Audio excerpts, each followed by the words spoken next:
evening, morning, and afternoon, everyone, wherever you are. I hope as we move towards the end of the week that everything is going well. We are here with the latest episode of our Inside Crypto Show, interviews and discussion with regular people like yourselves. Today, we are joined by a very special guest, Jesse Johnson. He's the co-founder, COO, and summoner of Aavegotchi.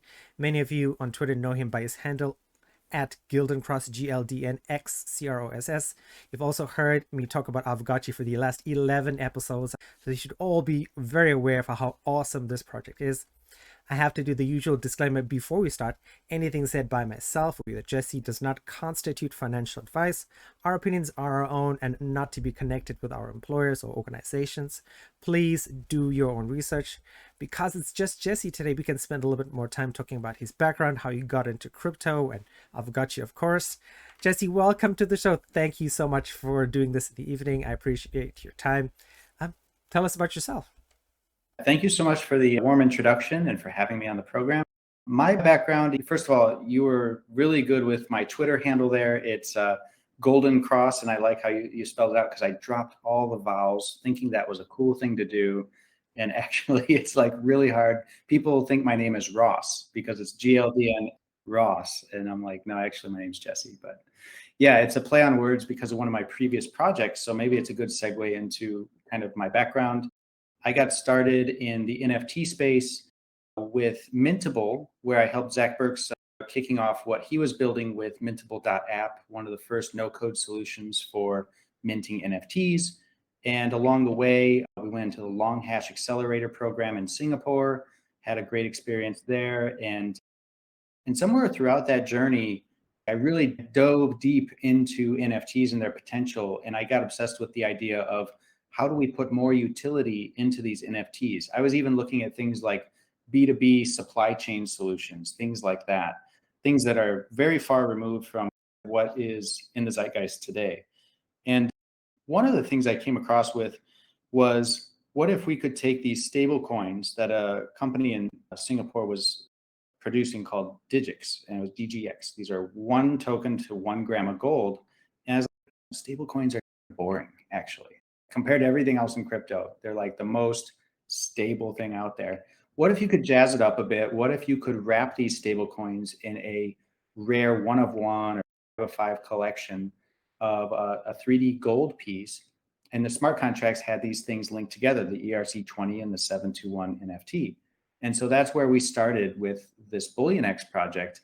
And that's where I met my Aavegotchi co-founder, Coder Dan, where actually, I'd known him for a number of years. We met in mainland China, and we reconnected over Bullionix because he was an iOS app developer for years prior.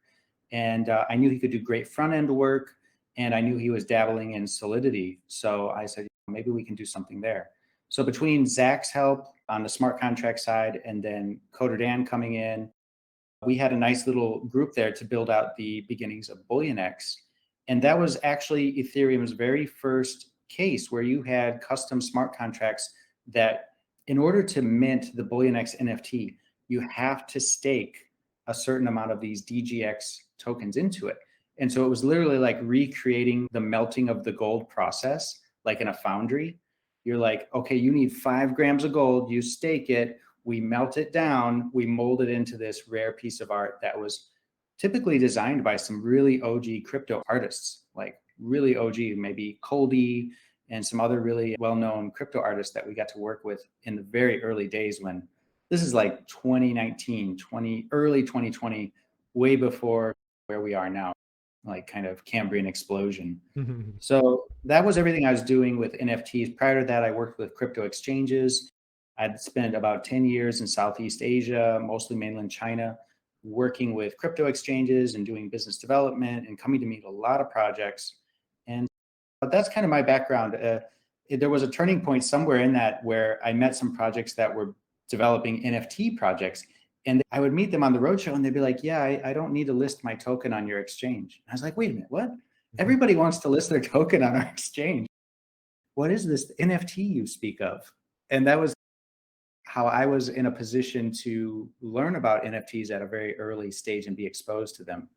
And it set the imagination off where I was like, these have a ton of potential. We're talking about digital culture digital scarcity in a totally different environment than just currency. And so, long story short, that's my journey from the currency side to Mintable to Bullionix. And we took our lessons learned from those projects, and Coder Dan and I went on to approach Aave, the DeFi blue chip team, and say, hey, we would love to take the model we did with those gold tokens, except let's be honest, gold is like boring compared to interest generating tokens that you guys are producing. So if you're familiar with Aave, you deposit your tokens there if it's listed.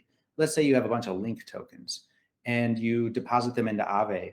The cool thing about them is without pushing any button, without any on-chain interaction, you can, after that deposit, you get, in return, you get a link, like Aave link. And you may have, let's say, for example, 1,000 A-Link in your wallet today. You come back next week and you have 1,010. How did I natively generate more of them in my wallet? I didn't push any buttons. And that's the power of the Aave protocol, right? That's the yield, the interest rate accruing in your wallet without you even being present and doing anything. And so we thought, wow, if we could make an NFT that's like a piggy bank, where you actually stake yield generating tokens into those piggy banks, that would really encourage some positive user behaviors instead of like pure degen. And that really appealed to Stanny Kutov and the other team members at Aave. They thought, we do want to encourage good behavior and savings accounts and these kind of aspects that are usually not touched on in crypto in the current stage. And so it appealed to them. They were very supportive early on, gave us an early grant. And fast forward to September of 2020, we were at a point where we had the entire concept for Aavegotchi NFTs. And we were able to launch a token distribution that was a fair launch using a bonding curve. And usually bonding curves, there's two kinds of bonding curves. A lot of people don't like them anymore and associate them with NFTs, where like I mint one here, the next one's going to cost more, and it just keeps going up. And we're not talking about that. We're talking about the actual ERC20 token. The price of minting the next token slides up and down this demand curve based on one pair. So imagine it's like Uniswap, but there's only one pair, and it's either minting these GHST ghost tokens or it's burning them. And it's the pair is with DAI stablecoins. So anyone who wanted to participate in Aavegotchi DAO from day one had the opportunity by simply bringing DAI tokens to the bonding curve and exchanging them for freshly minted ghost tokens. Those started at somewhere around 20 cents. Today it's around $2. And that just gives you the context for kind of how we started from day one as a DAO. And that's really an important point because we're not just an NFT project. We are building a Gotchiverse metaverse that launches in a few days. But all of that is supported and possible because of the key decision we made to launch via a bonding curve that still runs today. It's a continuous bonding curve. And so it ebbs and flows with burns and mints. And so the supply chain is not a flat number. It actually ebbs and flows with the demand, and it has a lot of repercussions. It's extremely unique tokenomics for anyone interested in that aspect of crypto.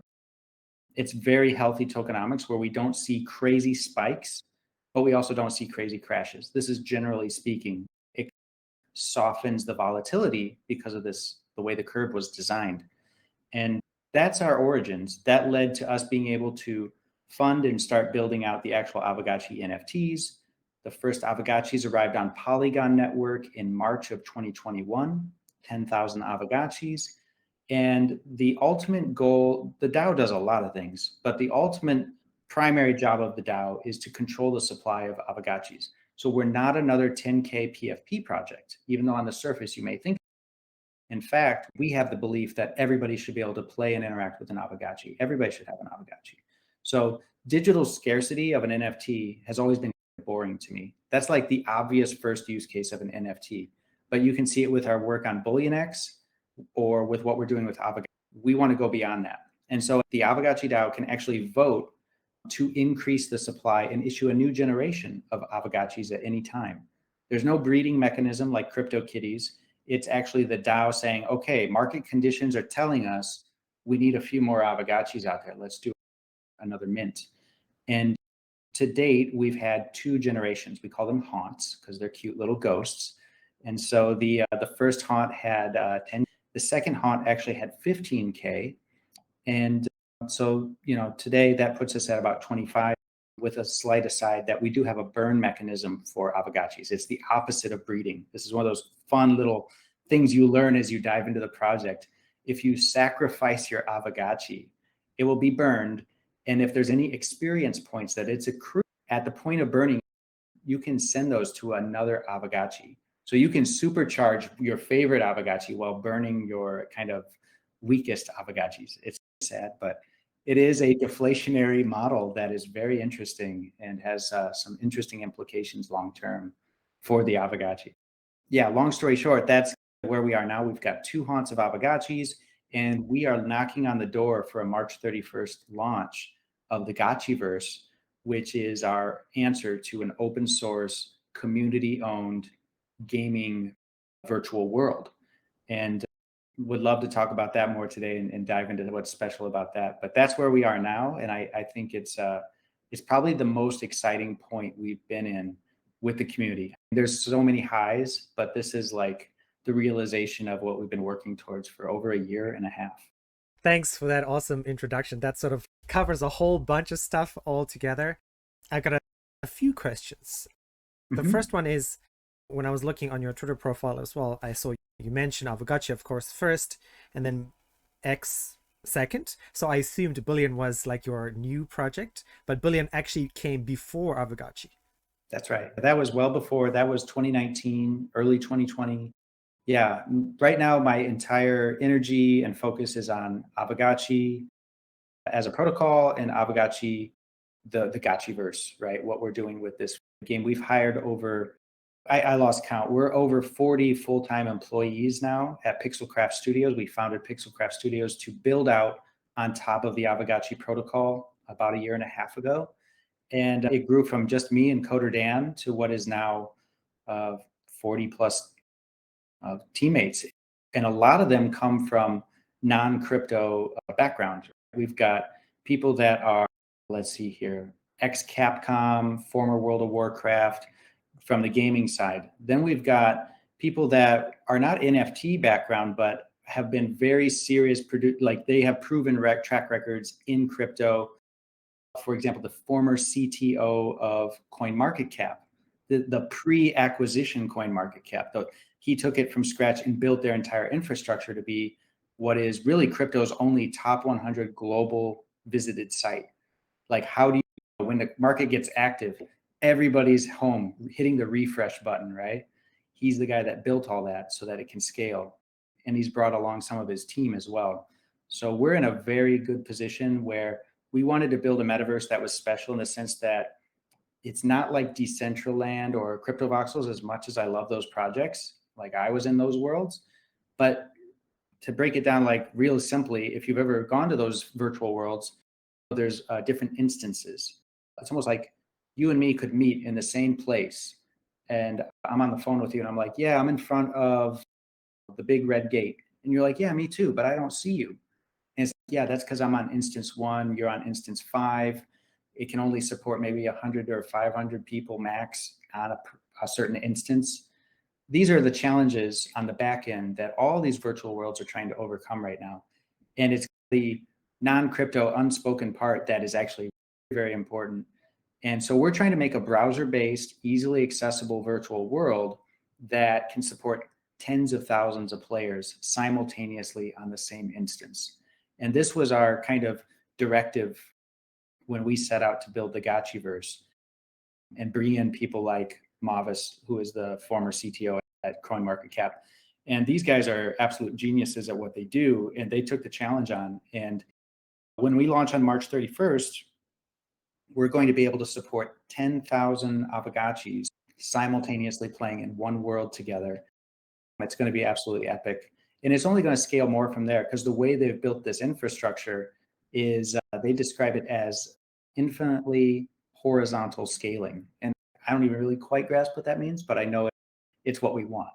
So that's where we're going with it. It's more akin to maybe there's a short list out there, like with traditional games, maybe EVE Online, something more along those lines.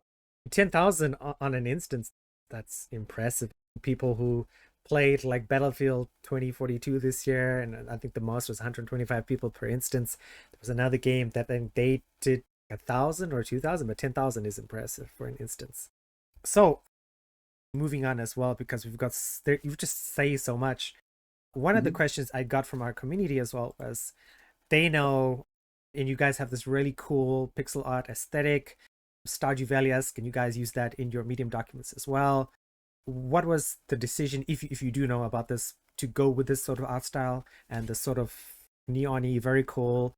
As people are watching this video on YouTube at the moment, they're seeing the sort of intro to the Gotchiverse video. Very cool, very flashy, very cute. Any Mhm. reason for this art? So, to be honest, pixel art was not my first, where my mind went first in the beginning, but through multiple conversations with Coder Dan and some different. I mean, we went on Twitter and we put out a call to all the crypto artists. We were already following and familiar with so many crypto artists because of Bullionix and our work there. So we just said, hey, show us what your vision of an Aavegotchi is. And we had a little one pager description of the general feeling and spirit of the project. And we actually took in maybe 2 dozen different artists had applications and their takes on what an Aavegotchi might be. And at the end of the day, there's a particular crypto artist, OG in the space. I pronounce it Zbot, maybe due to my time in Asia, but it's Xibot. His real name is Javier. Amazing guy out of South America. And his crypto art it's just got a certain soul to it that there's a reason why his art was successful way before we even approached him. And his Aavegotchis just immediately stood out. And it was pixel art. It was so perfectly like naive in a good way. And it was like, yeah, this is right on track. And honestly, that was like the first draft. That was the original submission. We didn't have to change anything after that. He just had it, and we were like, yeah, that's what we want. The other reason was we were very inspired by like Avastars and some of the work Jimmy was doing very early on there in the crypto space, where he was taking Avastars are completely on-chain SVG files. So there's no reliance on saving the artwork on some server somewhere, right? Most NFTs, yeah, the hash is on the blockchain, the proof of ownership, but the actual artwork is not on the blockchain. It's not a cloud. Blockchains are not very good clouds for storage. And so then there's halfway solutions like IPFS. You're still relying on a second chain, right? You're relying on them to basically farm or harvest your hashes. So we wanted something that was completely native to one chain, and we were moving to Polygon. And so we worked really hard to bring in some of the best Solidity minds. Nick Mudge, he's known on Twitter as Mudgeon, and he was the creator of one of the authors of the EIP 998, which is an amazing standard we make use of for composable NFTs. He also invented the Diamond standard, which allows for upgradable contracts. So, like a real heavyweight. And between him taking the lead on it, we were able to get all the artwork stored on chain. And to do that, it had to be lightweight, and pixel art was just perfect for matching that. So not only was Zbot's work pixel art, but it was also the right kind of format for us to be like, yeah, we want to be retro and we want to take maybe a 14 kilobyte image and store it inside the smart contract. So as long as the Polygon network's up and running, that blockchain, so are your Aavegotchis. There's absolutely no outside factor. If Pixelcraft Studios doesn't pay the bills one day, your Aavegotchi is not disappearing. And that's really important to us because it just makes sense. If we're doing Web3, we might as well embrace it all the way.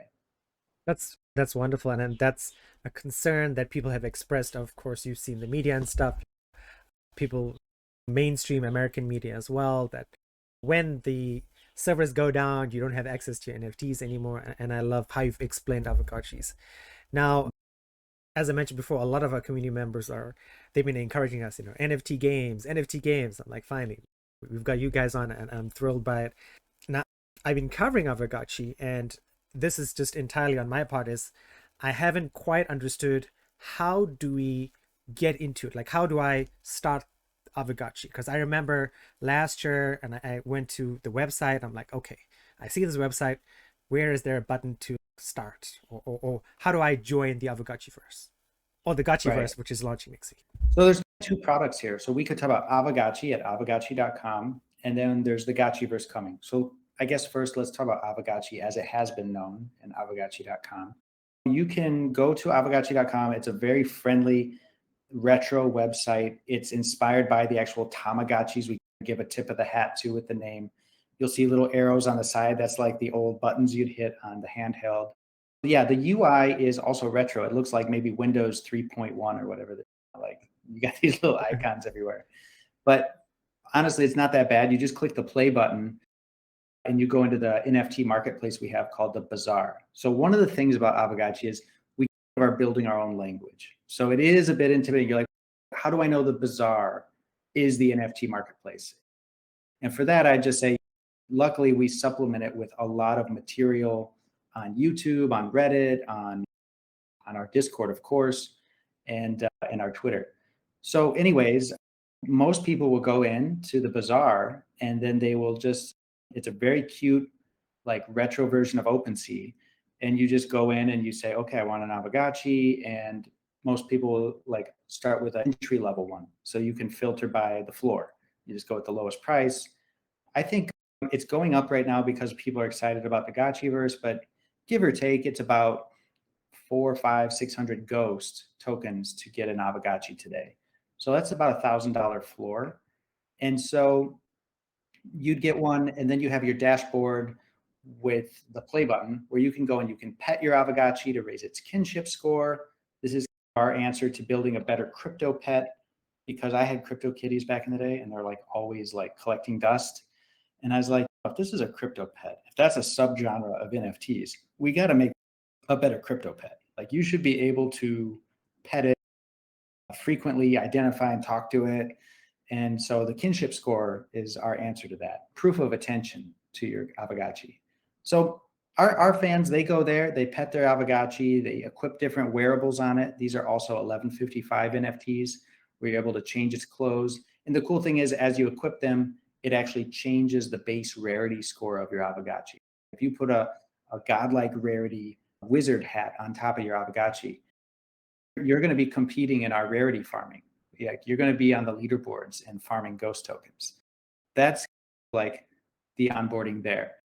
The thing we're moving towards, I think, is going to change this a lot. So I don't want to spend too much time talking about what has been and like what's right around the corner.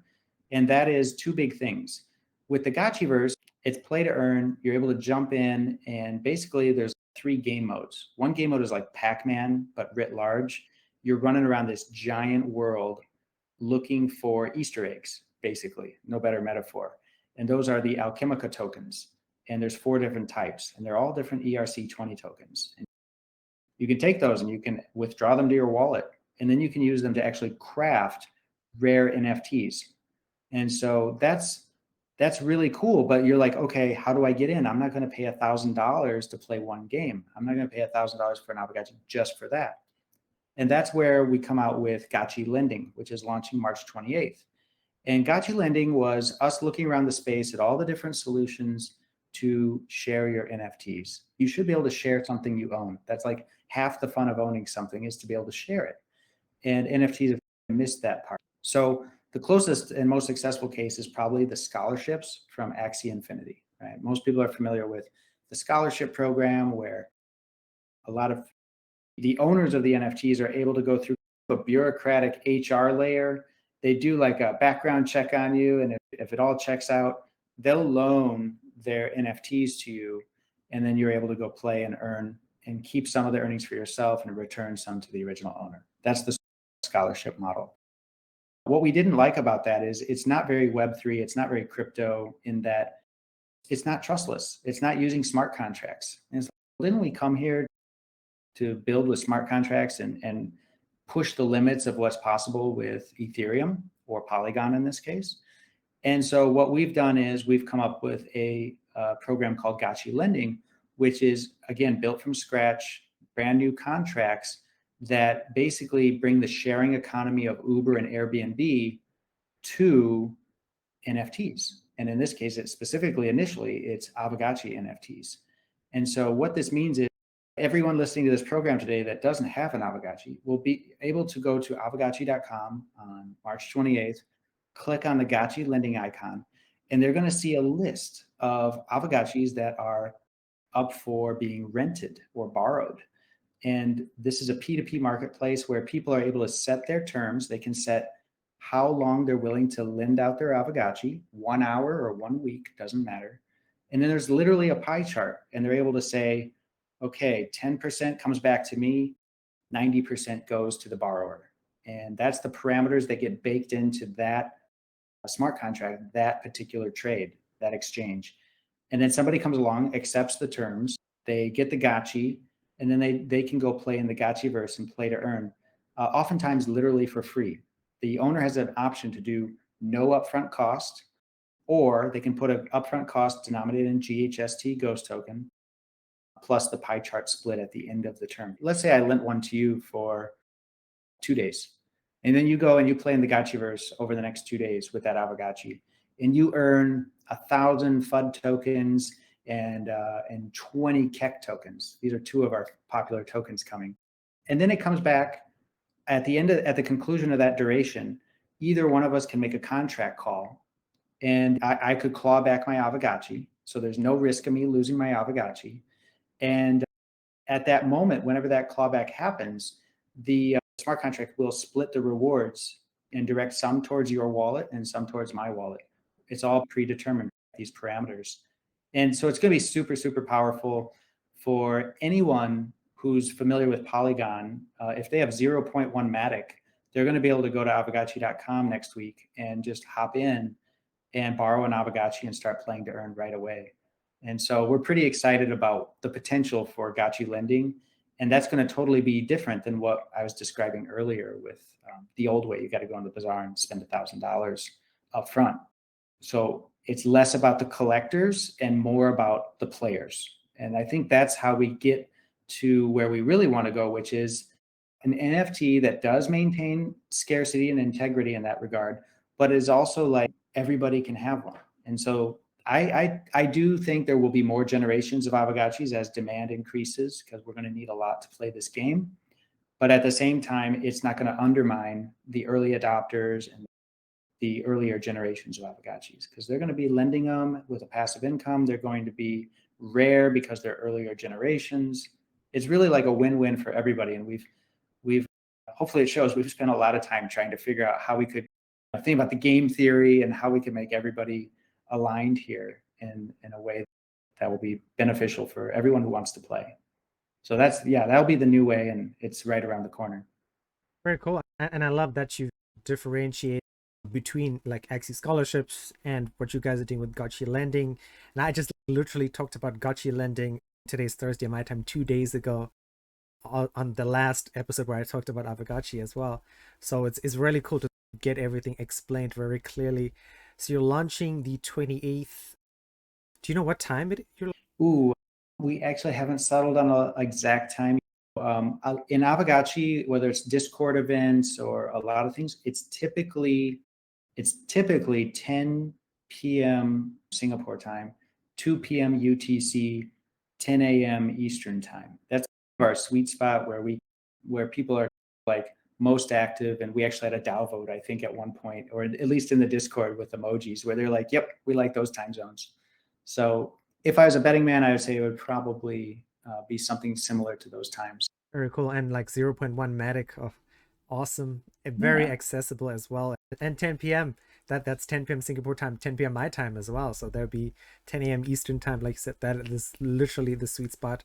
If you get out of work, the only ones who don't like it are the Australians. I feel so bad because we've got some awesome Australian community members. Oh, that is unfortunate. Yeah, because Sydney time is 3 hours ahead of Singapore time and Taiwan time. So that would be like 1 a.m. in the morning, unless they're like it's brutal. Yes. I feel so bad for them because we've got some great guys there. I'm sure you guys, as things expand, there'll be other options for the sort of stuff moving towards the future. We do bounce around, and that's not a confirmed time. But if, like I say, more often than not, that's fine. That's like a reasonable sort of time zone as well. That sort of. When you said you covered it already, that's awesome. So your audience is aware. Did you mention the part, I think it's a key part, is we pay a lot of attention to the guilds, because we believe guilds are going to be a huge thing, like DAOs and guilds organizing online to play in these virtual worlds together. So we took a lot of feedback before we ever deployed from the YGGs, the Blackpools, all these big guilds. And so there's this, I want to ask about the third address. You'll notice when there's the pie chart, you as the Aavegotchi owner, you can pick 3 addresses. The first is yours, back to you. Obviously, the other one goes to the borrower. But then there's this other one, and that is for whatever you want it to be. But typically, you're able to actually direct a percentage of the play to earn to your guild treasury wallet or your DAO treasury, whatever it may be. And I think that's going to be a huge thing as well, where if you're organizing with a group of people online, you guys can have a shared multi-sig wallet and actually direct a certain portion back to your team. And so team play comes into play because of this. Nice. Guilds like World of Warcraft and a lot of other games and stuff. And the multi-sig wallet is impressive. Yeah, we've talked about guilds as well and Alchemica as well. So hopefully our listeners remember, because we do these episodes. We used to do them every week and we switched to bi-monthly. So yeah, no, it's because every time I read the documentation, and that sort of gets into the gaming Bible idea. Yeah. This is something that I found, I think I've only, when you talk about Sunflower Land as well, which is a big Polygon game.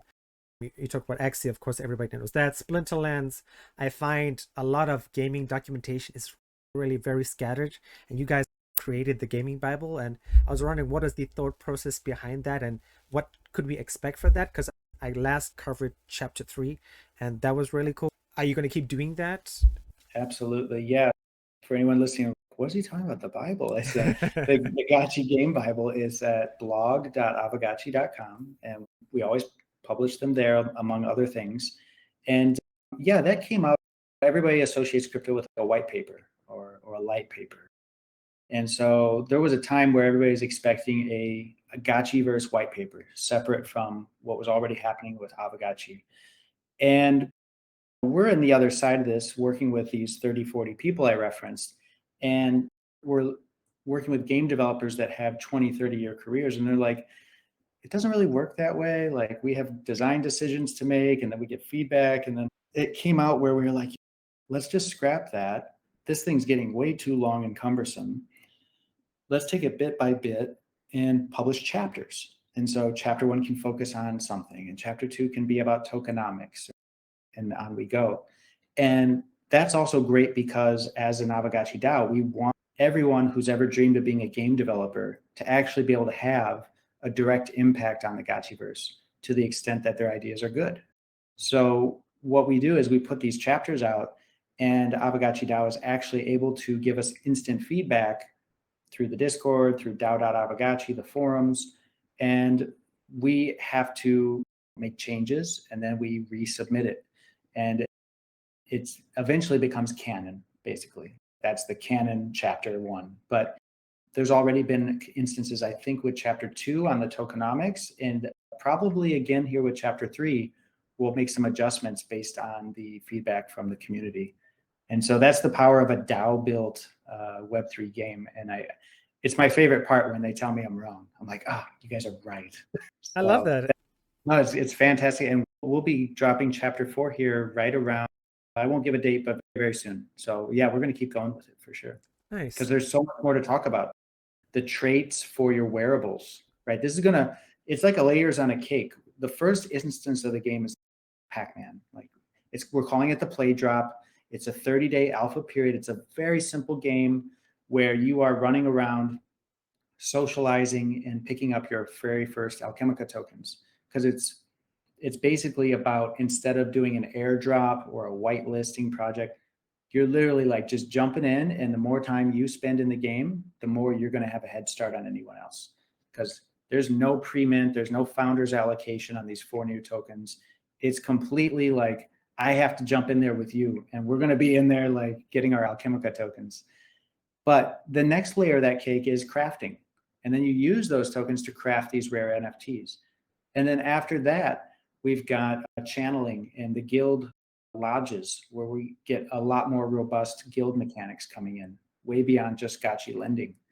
And then when we get to the summer, we're talking about this summer having opening the gates of this kind of safe to play zone called the Citadel. And the outside world of that Citadel is called the Grid. And that's where it'll be very rich with Alchemica, but we're going to introduce a new play to earn character called the Liquidator.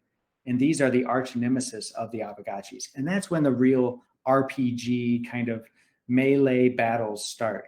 And so all of that has to get covered in these chapters. Trait balancing of all the different wearables that already exist and how they're going to affect your gameplay in this kind of melee battle on the grid.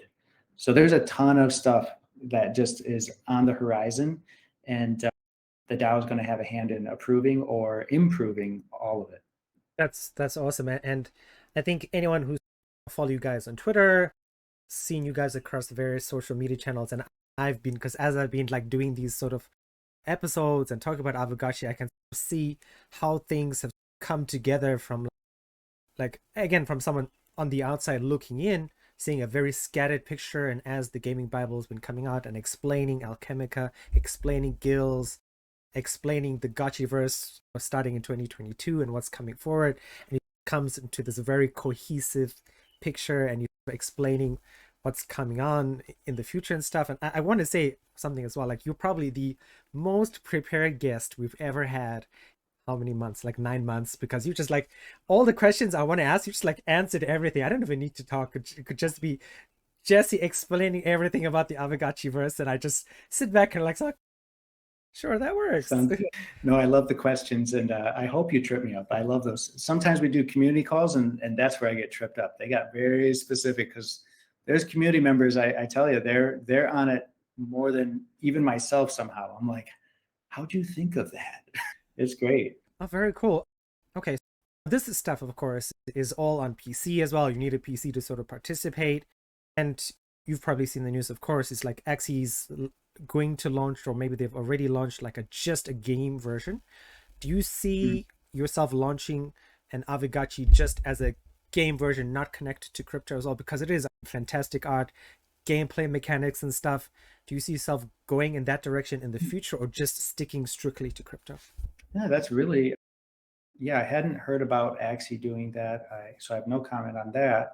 I will say that when we look at who are they did the NBA Top Shots and Yes. CryptoKey, Dapper Labs, right? Like they started pure crypto, and then they went towards it's crypto, it's on their own chain, and they have the validators and whatever. That part aside, they really put a lot of energy to abstracting away the blockchain. Where my understanding is when you go to NBA Top Shot, you don't even know it's on a blockchain or not, or there's no reference to crypto, but it's a great user experience. It feels like Web 2 in that sense. I always say we are the absolute opposite of that. With us, it's all about if they're trying to like bury Web 3 or try to make it more, they're trying to change it to make it like really accessible, their idea of accessibility, we're running to it. Like we are like embracing crypto terminology, whether you see all the different tokens on the Aavegotchi's foreheads in the design, or the fact that we have so many community members that their first time staking an ERC20 token was through our staking mechanism, because it's really easy. It's one-sided. You just take your ghost, you stake it, you earn some points, you cash them in to do a chain link, random number generator raffle. It's all on chain. That's like what we get excited about, because at the end of the day, we're a Web3 first. We're a crypto company, crypto founders. So we're like the exact opposite in that sense. And I really don't see a place where we go and say, oh yeah, it's great IP, so we're going to do like a non-crypto version of it. To me, that'd probably be a cash in, or I can't see that happening for any reason at this point. Maybe we'll do Hollywood movie with Aavegotchis. I'm not saying we can't have some mainstream stuff, but in terms of when you want to play with your Aavegotchis, these are literally like crypto pets that live on Web3, and they couldn't live on a server somewhere. So we're going to definitely stick with that. And we think our premise is crypto is popular. It's growing at a rate faster than the internet. We're outpacing any other technology being adopted in history. So why would you run away from that? Embrace it. Let's talk about staking. Let's talk about bonding curves. Let's talk about bridging, multi-chain, all that good stuff. And so when you come to Aavegotchi, you come there with an open mind to learn, try out new on-chain things, interact with smart contracts in a way that's enjoyable. And it's not like some boring like crypto exchange or even a DeFi protocol. It's all finance. We have the advantage. That's why we have one of the most active DAOs in the world, because most DAOs are just dealing with interest rates. They're trying to compete with the Federal Reserve, and that's boring. We're building a game together as a community, and I wouldn't have it any other way. So yeah, I hope that answer is a good question. I hadn't been asked that one before. Oh, no, I was just interested because I mean, I look at this stuff and I can imagine myself lying down on the couch, turning on my Switch, logging into Aavegotchi, playing and stuff. And I thought that would be nice when, like you work in front of your computer all day, I work in front of my computer all day. There's just days you just want to sit on the couch, play like a cool, fun game. And like you said, it's for now, this is what it is, and I'm totally happy with that. And then, like I mentioned, like you guys do have the advantage of, and I hope other people do create gaming Bibles, because videos are cool. I make videos for Amun, but the problem is with videos, you have to skip through seconds to find what you want. And the gaming Bible is cool. You press Control F, find whatever things like, how do I do this? How do I collect that? What I do here? And I think that is a fantastic start for NFT games, because so much is so fragmented when you're trying to do stuff. Anyway, I'm not going to stop talking because we've got so much stuff to ask and I don't want to keep you too much. So you've talked about the Gotchiverse. You're launching next week. You talked about how to get into Aavegotchi, which is cool because that is something I'm going to do today, at least to figure out, at least start somewhere. What I want to talk about, what are your plans, as much as you can say? So Gotchiverse is launching, Gotchi Lending is launching, so people who are not fiscally able, or maybe they're invested in other things, and this is cool, I want to try NFT gaming, let me borrow something first. What are your general plans for 2022? Where are you going for this year? Yeah, so it's really the year of the Gotchiverse. We're super busy. There's so many things to build out. So what I described, like we're shooting to pack a lot of that in before summer of this year. So yeah, I could talk more about what goes on after that, but there's a couple other things happening before even July or August that we should talk about, which includes things like really the next 30 to 60 days. We believe the DAO will be launching their own DEX. And yeah, so this will be huge because the DEX will facilitate the trading of these 4 new tokens, collectively called Alchemica, because it's like alchemy, right? There's a play on words there. And so these 4 tokens, you're earning them and then you're crafting NFTs, but maybe you don't have enough of a certain amount. And right, the recipe requires you need 1,000 alpha tokens. And you're like, man, I only have 300 alpha tokens. So initially, I think if you go to QuickSwap, we will have some liquidity there. That's like one of the main Polygon dexes, but it won't have many incentives, and it's just like a placeholder. I think that ultimately our own DAO created DEX will be the best. That's going to be called the GAX, the Gotchis Alchemica Exchange. And long story short, you'll be able to see pairs there with these 4 tokens paired with the Ghost token, GHST. So you'll be able to, if you want to LP, let's say you have a great month in the alpha, you accumulate a lot of these tokens, you could consider LPing on the new DEX, and that would be another route. It's like a player journey, right? Side quests and all. Like you could just focus on minting the super rare golden altars that are available for the first 30 days. Or you could hold and hold on to your Alchemica and prepare to be one of the DEX's earliest liquidity providers. That would also be quite powerful. So if you do that, there's a 5th token. There's a token associated with the DEX that is the liquidity farming reward. So if you LP on that DEX, you get glitter. And glitter, GLTR, is going to be our 5th token in this kind of gaming world. And if you've ever played Clash of Clans, because our game crafting style is quite similar, they have a gem, and you spend these gems to speed up your crafting time, your building time.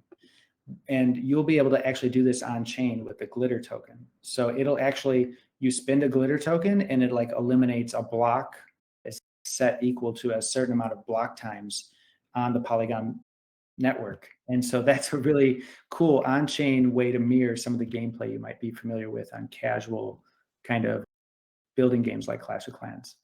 So that's going to be valuable to people that want to kind of race and get ahead of everybody else in the competition for whether it's rare limited edition NFTs in the game or kind of wonder of the world type builds or contribute to their, again, their DAO or their guild. People are going to probably really want to accumulate these glitter tokens. And that will be done through the DEX that will launch here in the near future. So it's busy on all fronts. The DAO has the DEX.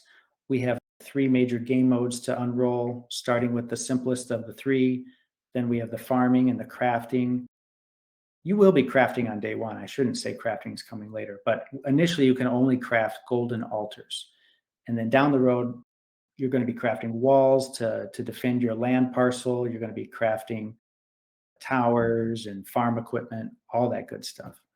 And then finally, there's channeling, which you use these altars to actually channel, like it's like a daily UBI. There's a certain allotment of these Alchemica that will rain down from the sky, and you have to run around and pick them up before your neighbors do, and then you get your daily allotment.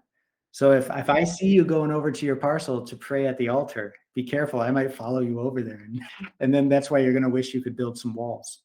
So that kind of thing. So it's going to be a lot of fun and just feature after feature coming out from now through really the rest of the year. It's going to be super, super busy. It's so nice having you here because like our listeners have heard me talk about the altars, heard me talk about like the golden altar stuff, that the NFTs. I just literally talked about that 2 days ago, and especially the reducing the time on the block. I was like, this is probably how it works. And then you just explain, I'm like, yes, I'm right. Thank God. Yeah. And that's such a cool mechanic as well. Because I have a separate, like a personal podcast, not related to Amun. We talk about gaming and timers and stuff. Timers are a big thing in the last 5 years of games. And I think for people, especially if you're older like I am, you don't want to spend a lot of time waiting for stuff. So like you said, buying glitter it definitely seems like a solution to save time, and especially if you want to enjoy the game. I think that's a cool idea. I love that you've given people options to say, okay, I want this, I'm willing to pay for it, give it to me. Yeah, I've been LPing on your DEX, let me just build this thing. Yes. So it works out. Yeah, I think it's very fair. Exactly. Okay, JC, a last question, and then I think we'll call it for today. Gotchi Lending next week, Gotchiverse next week. Yeah, today is Thursday. For people, so you guys are going to be like onboarding a ton of new people, right? People are going to be, getting to the site, and you've explained how to get in both ways as well. Let's consider 2 people. If you're experienced in crypto and you're new to crypto, what would you suggest? How should these individuals get into or enjoy Aavegotchi? So if you're, let's start with the easy one. If you're already experienced with crypto, and by that I mean more than just like trading on Binance, but you have a MetaMask or some other wallet, right? Maybe a browser-based wallet or a Trezor. If you're in that category, then this is going to be really easy for you. You just need to hop on Polygon Network. If you've never been on that chain before, it's really easy because unlike 6 months ago, now it's so easy that you can just visit Aavegotchi.com, and the first time you visit, it will say switch to Polygon Network. So you're sitting on Ethereum and you're like, I don't want to manually add the RPCs and blah, blah, blah. I don't know how to do that. Don't worry. Just go to Aavegotchi.com and say switch networks, and it will automatically pull you over to the Polygon network. And then from there, you're good to go. All you need to do is go to the bridge and just Google Polygon Bridge, or within Aavegotchi.com, we have a Get Ghost button, and click on the Tools button. And the very first tool is the bridge. And we will help you just bridge things over from Ethereum to Polygon. All you really need is some Matic tokens. So get a little bit of Matic because that's what pays the gas on Polygon as opposed to ETH on Ethereum now. If you do that, just get some Matic on Polygon, you're good to go. And then check out lending. Or get some Ghost, stake the Ghost, get some friends, join the raffle. You just do the whole thing. But you got to start somewhere. And then for anyone who's listening and is you know what, actually, I do just trade on Binance. I have no MetaMask or anything like that. I would just say do your own research, but there's a lot of great wallets out there. MetaMask is the most widely supported, but we try to support the great majority of them. Coinbase and like the Wallet Connect feature that basically any wallet you can think of will probably support it. And so you get yourself a wallet. That's the first step. That's up to you. And then you're going to want to get some crypto onto that. You probably want to do that through Ethereum. So you're on Ethereum, you get some crypto on Ethereum on your MetaMask, and then it's back to the same old thing. You just find a bridge. It takes about 8 minutes to cross the bridge. It's really scary the first time, but it's really no different than any other transaction. It's just literally like what's happening is you're locking your crypto in the bridge contract, recognizing that, and it takes a little time. Once it confirms it, it mints the equivalent value over here on Polygon. And that's how bridges kind of work, if you can imagine that. And yeah, you just do the bridge. I'll give a shout out to one really nice bridge that won't make you sweat. They don't take 8 minutes. If it's a smaller amount of money, they have a really unique bridge called Umbria Network, UMBRIA, and they'll let you send over relatively smaller amounts of crypto, because what they do is they actually incentivize liquidity providers like a DEX to lock up liquidity in their bridge. And so it's instant. Like they accept your transaction and deploy the funds to you on the other side. So it can take 30 seconds. It can take a minute. Fast. Yeah, Umbria is super cool. One thing I've noticed about their UI is they have a slider on how much you want to pay on how fast you want to go. Sometimes like I don't even mess with the slider anymore. I let it tell me it's going to take 8 minutes and it still takes 30 seconds. So I don't know what's going on there, but it's like super fast. Like you don't need to pay extra. And it's a fantastic bridge. So highly recommend them. They support Ghost, they support ETH, they support the major stablecoin. And so that's another great way to easily and quickly move your funds from Ethereum to Polygon.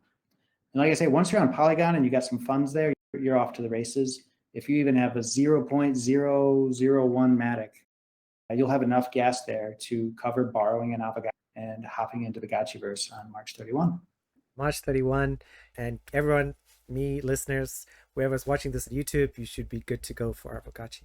Jesse, thank you so much for your time, and I appreciate, like we've been going for an hour, and I think there's still so much I could ask you and talk about, but I think we've covered all the essential topics.